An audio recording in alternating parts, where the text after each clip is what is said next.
विद्यार्थी मित्रांनो नमस्कार. बायोलॉजी मराठी या चॅनलमध्ये आपणा सर्वांचे स्वागत. तर आज आपण reproduction in a lower and higher animals या चॅप्टरमध्ये फिमेल रिप्रोडक्टिव्ह सिस्टम याचा स्टडी करणार आहोत. तर या अगोदरच्या लेक्चरमध्ये आपण फिमेल रिप्रोडक्टिव्ह सिस्टममधील जे काही पियर्स ऑफ ओव्हरीज असतात याचा स्टडी आपण डिटेल्समध्ये केला होता. Now in this lecture we study second part of the female reproductive system, that is the oviduct किंवा त्याला दुसरंही एक नाव आहे फॅलोपियन ट्यूब किंवा it is also called as the uterine tube देखील म्हटलं जातं. These are a pair of muscular duct lying horizontally over the peritoneal cavity. म्हणजे पेरिटोनियल कॅव्हिटीच्या हॉरिझॉन्टल काय असतात की या मस्क्युलर डक्ट किंवा ओव्हिडक्ट प्रेझेंट असतात. The proximal part of the tubes lies close to the ovary and distally it open in to the uterus. म्हणजे या ओव्हिडक्टचे जे काही दोन एंड असतात त्यापैकी जो काही प्रॉक्झिमल एंड असतो तो अगदी ओव्हरीच्या क्लोजला प्रेझेंट असतो आणि त्याचा डिस्टल एंड जो असतो ते open in to the uterus.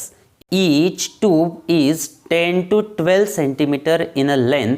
It is internally line by ciliated epithelium. तर ही जे काही ट्यूब्स असते हे 10 to 12 म्हणजे 10 ते 12 सेंटीमीटर लॉंग असते आणि आतल्या बाजूला ही सिलिएटेड एपिथेलियम सेलने काय झालेली असते की लाईन किंवा कव्हर्स असते. आणि these oviducts can be divided into 3 regions. तर याचे महत्त्वाचे 3 रिजन्स आहेत. त्यामध्ये number 1 infundibulum, number 2 ampulla, number 3 isthmus किंवा त्याला कॉर्न्यू असं देखील म्हटलं जातं. तर या 3 महत्त्वाचे जे काही पार्ट्स आहेत किंवा रिजन्स आहेत याचा स्टडी आपण 1 by 1 करणार आहोत. त्यापैकी पहिला जो काही आहे infundibulum, the proximal funnel like part with an opening called as the ostium. तर या ठिकाणी जर आपण पाहायला गेलो तर इनफंडिबुलम म्हणजे हा कसा आहे की प्रॉक्झिमलचा पार्ट आहे ओव्हिडक्टचा किंवा the proximal funnel like part म्हणजे जे काही ओव्हरीच्या क्लोजचा पार्ट असतो त्याला आपण इनफंडिबुलम्स असं म्हटलं जातं. आणि हा जो काही पार्ट आहे त्याच्यामध्ये जे काही ओपनिंग्स असते त्याला ओस्टिवम्स असं म्हटलं जातं. आणि which is surrounded by many finger like processes called the fimbriae. तर जे काही असणारे ओस्टियम्स असतात हे ओस्टियम काय असतात की मेनी फिंगर लाईक जे काही प्रोजेक्शन किंवा स्ट्रक्चर्स असतात त्यांनी काय असतात की सराउंडेड असतात, त्यालाच फिम्ब्रे असं म्हटलं जातं. The cilia and the moment of fimbriae help in a driving the ovulated eggs to the ostium. तर हे जे काही फिम्ब्रे असतात तर याच्यामध्ये सिलिया मोमेंटमुळे काय होतात की एग्ज जे ओव्हमपासून रिलीज झालेले असतात ते ओस्टिवमपर्यंत काय केले जातात की कॅरी या फिम्ब्रेच्या मार्फत केले जातात. नंबर 2 जो काही आपला पार्ट आहे ampulla. It is the middle long and straight part of the oviduct. तर ॲम्पुला हा ओव्हिडक्टचा मिडलचा पार्ट आहे, तो लॉंग पार्ट आहे आणि स्ट्रेट पार्ट आहे ओव्हिडक्टचा.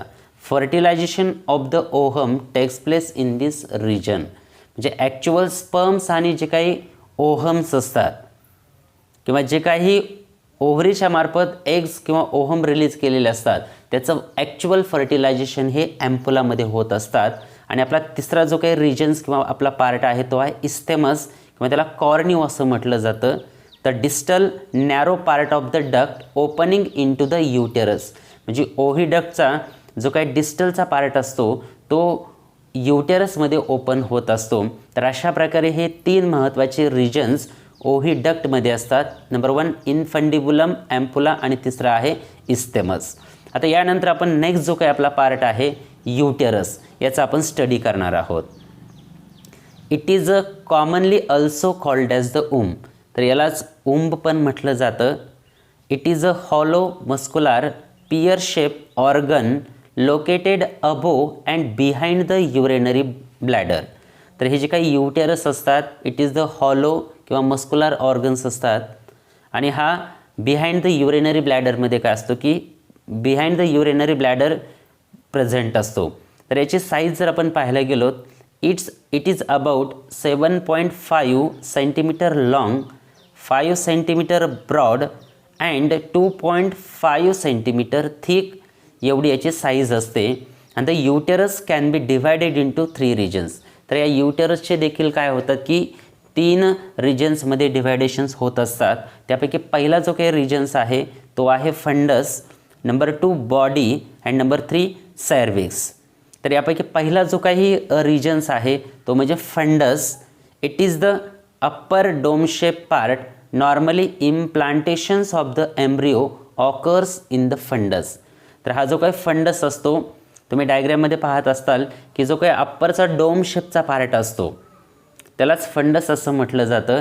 आणि याचं महत्त्वाचं जे काही फंक्शन आहे, तर जो काही एम्ब्रिओ असतो तो एम्ब्रिओ काय होतो की या ठिकाणी इम्प्लांट होत असतो.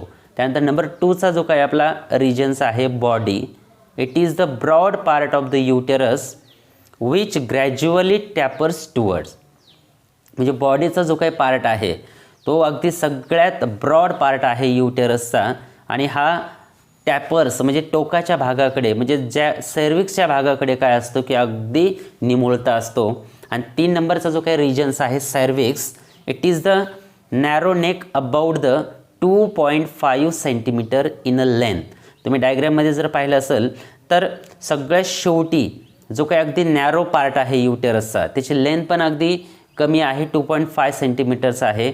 and it extend into the vagina.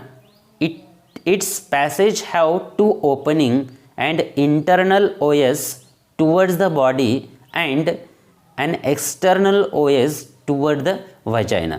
तर या सर्व्हिक्समध्ये काय असतात की आपण जर पाहायला गेलो 2 ओपनिंग्स असतात. त्यामध्ये पहिली आहे इंटरनल OS. ही असते की टुवर्ड्स द बॉडीकडे असतात आणि एक्सटर्नल OS टुवर्ड्स द व्हाजायना. म्हणजे काय असतात की आउटर साईडकडे काय असतात की 2 ओपनिंग्स प्रेझेंट असतात. आणि हा जो काही युटेरस असतो uterus can be distinguished into 3 layers. तर या युटेरसमध्ये काय असतात की महत्त्वाचे 3 लेयर्स असतात. Outermost perimetrium, middle thick muscular myometrium which is made up of thick layer of smooth muscle. म्हणजे यामध्ये या युटेरसमध्ये आउटर मोस्टला काय असतो की पेरिमेट्रियम हा लेयर प्रेझेंट असतो आणि मिडलला मायोमेट्रियम्स असतो. आणि तिसरा जो काही लेयर्स आहे inner most layer called the endometrium. तर अशा प्रकारचे 3 महत्त्वाचे लेयर्स काय असतात की या युटेरसमध्ये प्रेझेंट असतात.